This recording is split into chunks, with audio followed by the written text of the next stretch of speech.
बुद्धं नमामि धम्मं नमामि संघं नमामि। नमो तस्स भगवतो अरहतो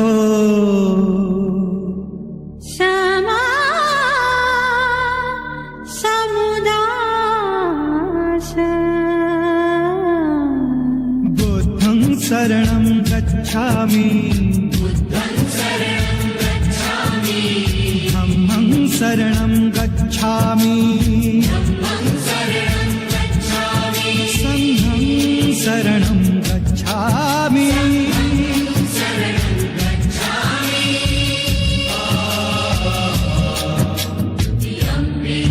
बुद्धं शरणं गच्छामि धम्मं शरणं गच्छामि संघं शरणं गच्छामि।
दाना वेरमणि सिक्खपदं समाधि। हे काही असमर्थित पुतळ्या आहेत त्या घरात स्वच्छता नीटनेटकेपणा या ठिकाणी आमचा समोर करत आहे। त्यासाठी आज आम्ही संजीवनगर या ठिकाणी श्रावणी पुतळ्या आजच्या रविवारी या ठिकाणी निवडला आहे। आमचा हा जो समूह आहे हा महिन्यातून 2 वेळेस पहिला रविवार आणि तिसरा रविवार या पद्धतीने आम्ही आमचं संवर्धन करत आहे। तर याची आमच्या समूहातील बदल केलेले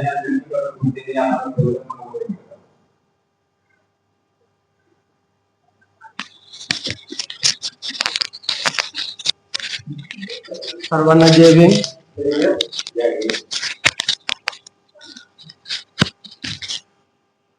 संपूर्ण विश्वाला दुःख मुक्तीचा व जनकल्याणाचा मार्ग देणारे शाक्यपुत्र शाक्य मुनी करुणासागर विश्ववंदनीय तथागत महाकारुणिक भगवान गौतम बुद्ध भगवान कृष्णेचा नाश करणारे तुम्हा आम्हा सर्वांचे उद्धार करते स्त्रियांचे मुक्तीदाते समता बंधुता स्वतंत्र न्यायनीतीचे प्रणेते भारतीय राज्यघटनेचे एकमेव शिल्पकार विश्वरत्न बोधिसत्व परमपूज्य डॉक्टर बाबासाहेब आंबेडकर आज बुद्ध विहार संवर्धन समूहाच्या वतीनं या ठिकाणी श्रावस्ती बुद्ध विहार सचदेव नगर मध्ये ही कार्यशाळा आपण घेतली आहे आणि या ठिकाणी इथले स्थानिक धम्मबांधव धम्मभगिनी जे आहेत त्यामध्ये मोरे साहेब या ठिकाणी उपस्थित आहेत, पगारे ताई पण आहेत आणि जाधव साहेब या ठिकाणी आहेत आणि सावळे ताई या सुद्धा आणि 2 गोंडस छोटे मुलं सुद्धा या ठिकाणी आहेत आणि सर्व संवर्धन समूहाचे जे पदाधिकारी आहेत ते सुद्धा या ठिकाणी उपस्थित आहेत। सर्वांचं मी या ठिकाणी स्वागत करतो। आज आपण या बुद्ध विहार संवर्धनाच्या मागे आपला एक उद्देश आहे आणि तो उद्देश पुढे घेऊन जाण्यासाठी आपण प्रत्येक ठिकाणी प्रत्येक बुद्ध विहारामध्ये जाऊन त्या ठिकाणी स्वच्छता अभियान ही कार्यशाळा राबवत असतो. आज आपण बघतोय भारत देशामध्ये 1956ला डॉक्टर बाबासाहेब आंबेडकरांनी ज्या वेळेस धम्म जो आहे आपल्या बौद्धांच्या ओठीत टाकला, तेव्हापासून बाबासाहेबांनी त्याच वेळेस आपल्याला सांगितलेलं होतं का आपण या प्रत्येक विहाराची स्थापना ही प्रत्येक एरियामध्ये, प्रत्येक गाव असेल, खेडे असेल, त्या ठिकाणी झाली पाहिजे. आणि आपल्या अगोदरचे जे 1956च्या अगोदर नंतरचा जे आपले ज्येष्ठ आहेत त्या ज्येष्ठांनी प्रत्येक ठिकाणी आपापल्या परीनं आपल्या समजनुसार त्यांनी प्रत्येक ठिकाणी बुद्ध विहार हे तयार केलेले आहेत, स्थापना केलेली आहे. परंतु आपल्याला आता ज्या ठिकाणी बुद्ध विहार नसतील अशा ठिकाणी बुद्ध विहार हे स्थापन करायचे आहेत. आणि त्या ठिकाणी ज्या ठिकाणी बुद्ध विहार असतील त्या ठिकाणी दुर्लक्षित बुद्ध विहार जे आहेत त्या ठिकाणी या संवर्धनाच्या माध्यमातून आपल्याला स्वच्छता अभियान त्या ठिकाणी आपण राबवतो आहोत. याचा उद्देश फक्त एवढाच आहे की आपण समाजाला आपण बघतोय का आपल्या प्रत्येक गाव खेड्यामध्ये, प्रत्येक वस्तीमध्ये बुद्ध विहाराचे आहेत, परंतु आपला धम्म बांधव जे आहेत ते या बाबासाहेबांनी जी मुवमेंट आपल्याला दिली आहे त्या मुवमेंटचा याच्यासाठी ते प्रयत्न करत नाहीये किंवा बुद्ध विहाराकडे येण्याची त्यांची एक इच्छा होत नाही म्हणावं का काही कामानिमित्त ते येत नाही. आज सुद्धा आपण 2 दिवस अगोदरच या सचदेव नगर मध्ये श्रावस्ती बुद्ध विहार मध्ये येऊन आणि सर्व इथल्या शाखेचे जे पदाधिकारी आहेत त्या पदाधिकाऱ्यांना सर्वांना भेटून आणि त्यांना या सगळ्या गोष्टीची कल्पना दिलेली होती. परंतु आज मला एक खंत माझ्या मनामध्ये आहे का भले कितीही तुम्ही 6 डिसेंबरच्या निमित्तानं थकले असाल, दमले असाल, परंतु जर समजा हे बुद्ध विहार संवर्धनची कार्यशाळा जर समजा आपल्या इथं येत आहेत तर कमीत कमी या ठिकाणी त्रिसरम पंचशील घेण्यासाठी आपण यायला पाहिजे. आमचा उद्देश एकच आहे का आपण भारत देशामध्ये बघतोय प्रत्येक ठिकाणी आपण जे बुद्ध लेणी आहे त्या बुद्ध लेणीमध्ये सुद्धा बरेचसे जे आपले संवर्धक आहे त्या ठिकाणी जाऊन ज्या ठिकाणी कोणी जात नाहीये, ज्या ठिकाणी तो दुर्मिळ विभागामध्ये आहेत त्या ठिकाणी जाऊन आणि त्या बुद्ध लेण्या म्हणजे आपला इतिहास, आपलं अस्तित्व शोधण्याचं हे काम हे लेणी संवर्धक करत आहेत.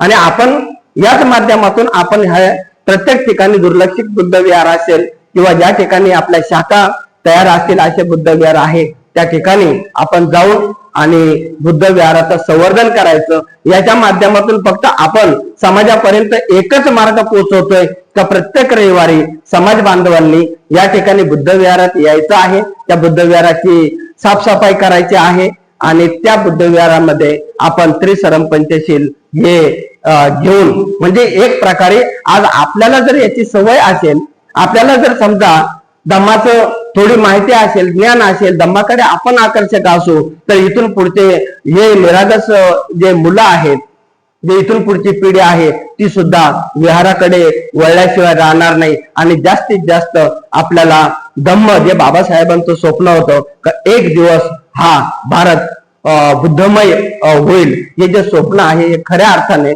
आज आपण हे पूर्ण करण्यासाठी प्रत्येक लहानापासून थोरापर्यंत, ज्येष्ठापर्यंत आणि यांच्यापर्यंत याचे हे कर्तव्य आहे. डॉक्टर बाबासाहेब आंबेडकरांनी एक गोष्ट आपल्याला सांगितलेली होती का मी हे जे चक्र आहे हे चक्र अर्ध्यापर्यंत आणलं, तिथून पुढे तुम्हाला जर न्यायचं असेल तर त्याच्यामध्ये जास्तीत जास्त महिलांनी पुढे आलं पाहिजे आणि महिलांनी सुद्धा या धम्माचं कार्य हाती घेतलं पाहिजे. आणि आपण त्या जे पूर्ण चक्र पूर्ण करण्यासाठी आपण प्रयत्न करूया अशी संकल्पना या ठिकाणी देऊ. आणि मी या ठिकाणी सर्व उपस्थितांचे पुन्हा एकदा अभिनंदन, स्वागत करतो. आणि ह्या कार्यशाळेला आपण सगळ्यांनी उपस्थिती दाखवली आणि ही कार्यशाळा अतिशय चांगल्या पद्धतीने पूर्ण झाली, त्याबद्दल मी आपल्या सर्वांचं अभिनंदन करतो.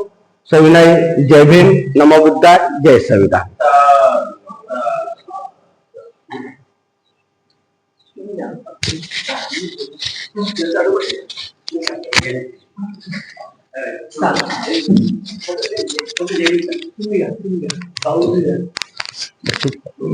तुम्ही नंतर मग मोरे गुरुजी, दादा गुरुजी बोल. आदर्शांना वंदन. आत्ताच आपल्याला आयुष्यमान केदार गुरुजींनी संवर्धनाबद्दल आणि विहाराबद्दल जी काही माहिती दिली, आता त्या माहितीमध्ये मी तर आता काही जास्त भर टाकू शकत नाही, परंतु मी फक्त एवढंच सांगू इच्छितो की किमान आपल्या धम्म बांधवांना किमान रविवारी तरी सर्वांनी या ठिकाणी विहारात येऊन स्वच्छता आणि त्रिसरण पंचशील ग्रहण करायचंय. आणि ते आपल्या नातू असतील, मुलं असतील, मुली असतील, जे काही असतील त्या सर्वांनी या ठिकाणी येऊन त्रिसरण पंचशील ग्रहण करायचंय. कारण यासाठीच की त्या विहारात येण्याचं महत्व आणि विहारात त्यांना ती गोडी लागावी, हाच एक उद्देश आहे. कारण आपल्या इथे जे विहार गुरुजींनी सांगितल्याप्रमाणे आपल्या वाडवडिलांनी खूप संघर्ष करून विहार तयार केली आहेत, तर ती विहार जतन करण्याचं काम आजच्या तरुण पिढीला खूप गरजेचं आहे. आणि तरुण पिढी फक्त 14 एप्रिल किंवा हे 6 डिसेंबर ह्याच दिवशी बाहेर दिसती, बाकी इतर वेळेस दिसत नाही. हा एक थोडासा खेदाचा भाग आहे. म्हणून मी आमच्या मार्फत, आमच्या समूहामार्फत तरुणांना सुद्धा एक आव्हान करीत आहे की त्यांनी आपल्या परिसरातील जे विहार आहे हे विहार संवर्धन करायचे, व्यवस्थित टापटीपणा ठेवायचा आहे. आणि त्या ठिकाणी जास्तीत जास्त कसं त्याचा उपयोग होईल, म्हणजे शैक्षणिक बाबतीत असेल, शिबिरांबाबतीत असेल, मुलांना शिकवण्या बाबतीत असेल, तर त्या गोष्टी घेतल्या पाहिजे. कारण आज आपले मुलं खूप शिकलेले आहेत. तर जे मुलं शिकलेले आहेत, ज्यांना धम्माचं ज्ञान आहे, ज्यांनी धम्माचे पुस्तकं वाचले आहेत, त्यांनी सुद्धा या ठिकाणी येऊन जे आपल्यापेक्षा लहान मुलं आहेत त्यांना घेऊन जर विहारामधला धम्माचं ज्ञान दिलं आणि विहाराबद्दल माहिती दिली तर खूप चांगलं होईल. आणि जो काही संकल्प आहे हा पूर्ण होण्यास मदत होईल. तर मी जास्त वेळ घेत नाही. आमच्या समूहामार्फत मी आपल्या सर्वांचे आभार मानतो. आणि या ठिकाणी आयुष्यमान नाही मनोगत व्यक्त करा, फक्त मनोगत. आम्हाला तुम्ही काय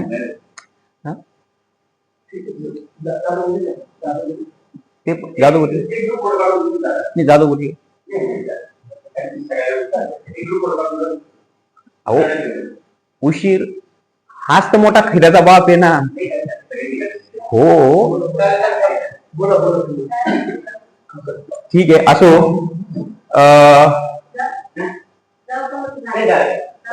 सरनेते घेऊन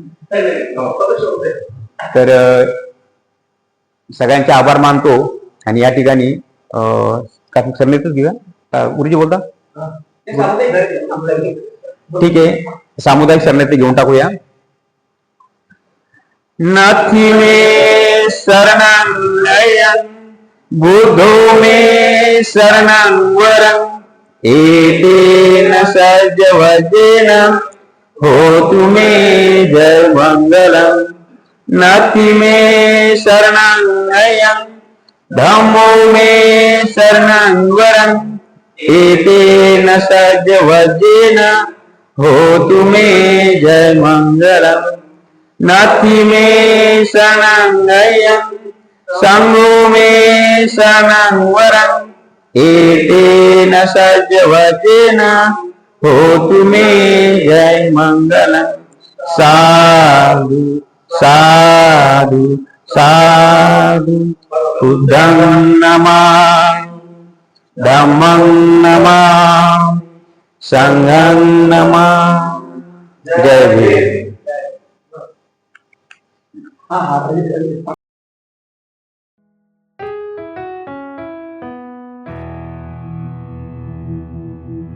भवतु सर्वमङ्गलम्, रक्षन्तु सर्वदेवता,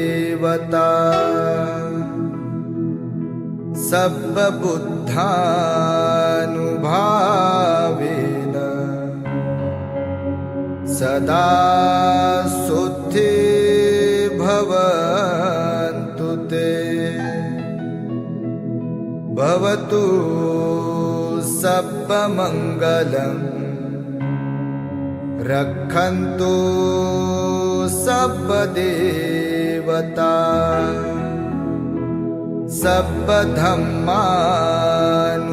सब्बधम्मानुभावेन सदा शुद्धि भवन्तु ते भवतु सब्बमङ्गलम् रक्षन्तु सब्बदेवता सब्बसङ्घानुभावेन